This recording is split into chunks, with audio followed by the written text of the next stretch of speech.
Because of bird flu, over the past few years, we have less turkeys and less chickens. And that's what's creating this influx of prices. Average frozen wholesale turkeys are $1.32 per pound. That's up from 97 cents per pound last year. Tell me why the media says inflation is under control when Thanksgiving dinner just punched every American in the wallet this week. Let's get into how much Thanksgiving dinner will cost you in 2025. And speaking of Thanksgiving, you can expect to pay more for your holiday feast this year. Food prices have gone up more than 3% in the past year. Of course. Kelly O'Grady gives us a look at the numbers. So what can consumers expect this Thanksgiving when it comes to prices? So the good news is Thanksgiving is going to be a little less expensive than it was last year, but turkey prices are up 40%. Phil Lempert is a food industry analyst known as the supermarket guru. Turkey prices, why are they up this year? There's a shortage of turkeys because of bird flu. Over the past few years, we have less turkeys and less chickens. And that's what's creating this influx of prices. Average frozen wholesale turkeys are $1.32 per pound. That's up from 97 cents per pound last year. Feast favorites, cranberries, are up 6%, while green beans are up 32%. Wow. However, staples like lettuce, milk, soft drinks, and potatoes are flat or up slightly from a year ago, while butter, bread, and eggs are down. Are tariffs having an impact at all on grocery prices? Absolutely. There's no question. Whether it's an imported product like olive oil or imported cheeses or imported wines, tariffs have an effect. But also, let's not forget, there's a tariff on aluminum cans. So that, in fact, even on our canned pumpkin, is going to increase those prices. Grocery chains, including Walmart, Aldi, and Lidl, have deals to feed a family of 10 for $4 or less per person. Wow. That is amazing, actually. Pre-packaged meal offerings from Walmart, Aldi, and Lidl.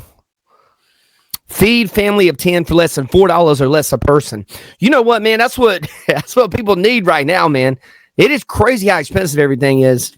All include turkey, stuffing, potatoes, pie, and other sides. What they're doing is they're putting together 10, 15, 20 items in a bundle, and that way we're forgetting about what the price is, but we're looking at the price per person.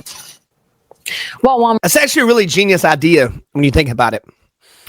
Because if you're just buying turkey, you're going to be like, geez, this is up 40% as opposed to last year. Evidently, according to this man who is a supermarket guru when it comes to these types of situations, 40% up is crazy. But you know, that stuff happens, you know, periodically. I feel like every year there's almost like a bird flu or something that causes this stuff to happen. Walmart's Thanksgiving meal deal is cheaper compared to last year. It contains fewer items. Okay. Retailers understand consumers are price conscious, so they're finding ways to make things more affordable in their What do they call that? Shrinkflation? Is that what they call that?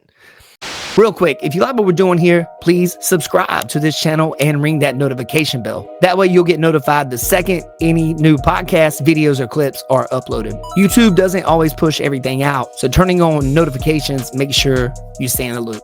Walmart announced its annual Thanksgiving meal, making it their most affordable holiday dinner offer yet. It will feed 10 people for less than $40. This comes a week after Aldi announced its affordable holiday dinner offers. Walmart is offering 3 different meals, including a gluten-free option, balanced Thanksgiving swaps, and prime rib meal basket. Customers can pick up the meals in-store or have them delivered to their house. The holiday meal baskets are available starting today until Christmas. I mean, that's pretty impressive. It'll feed 10 people for less than $40. But it makes me wonder, like, what are these plates looking like exactly? You know, I don't know. You guys let me know in the comments what you actually are thinking about this. You know, I saw a really crazy story the other day where there was, I want to say it was Tyson, and they basically created a pork shortage. This story is, I don't know why it's not bigger than it is right now, but evidently, you know, they made billions on it and they had to pay out like 18 million or something like that, 80 million or something, because they got found out that they created a pork shortage and they were charging people more money. Yeah, you know, this stuff is crazy. I want to see if I can pull this up real quick. You guys actually can check this out. Okay, so I had read about this story, and let me correct one thing that I said. It says here, what ChatGPT has basically found is there's no verified evidence that Tyson invented a fake pork shortage story. However, there are legal, serious allegations related to price fixing and supply manipulation, which is exactly what I was talking about. It says here what is true. Tyson Foods agreed to pay $85 million to settle a class action lawsuit in which they were accused of conspiring with other firms to restrict pork supply and inflate prices in the U.S. market. Wow. The allegations claim the conspiracy ran from 2009 to 2018. That's according to Reuters.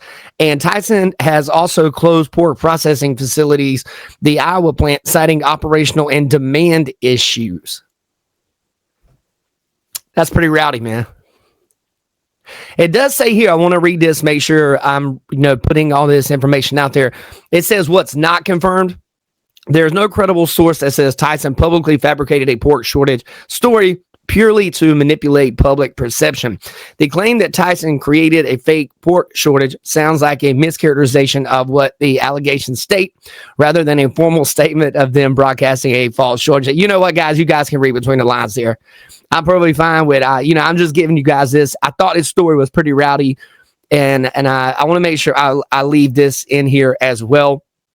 There's a lot of stuff that has happened with this Tyson article. You guys check it out. Let me know in the comments.